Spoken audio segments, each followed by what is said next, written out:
Hello friends, welcome to the Tech Legend channel. So friends, today I will talk about the MSI GeForce RTX 3060Ti AERO ITX 8G LHR model. So friends, the MSI has launched the GeForce RTX 3060Ti AERO ITX 8G LHR model.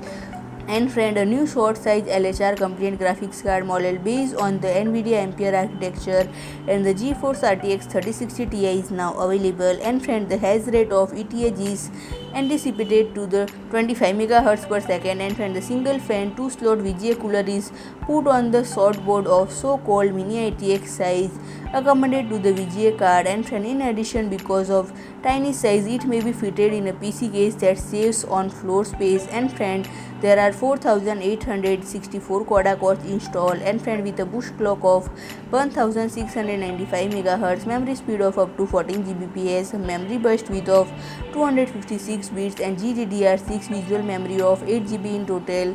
And friend, the interface specification are as follows: USB 2.0 Type A, DisplayPort 1.4a, HDMI 2.0 Type A. A maximum number of display output is 4 and maximum resolution is 7680 into 4320 dots. And friend, the external dimensions are width of 125 mm, length of 172 mm, thickness of 43 mm, and weight is about 559 grams. So friend, if you like my video, please do like, share and comment, and don't forget to subscribe my channel and press the bell icon.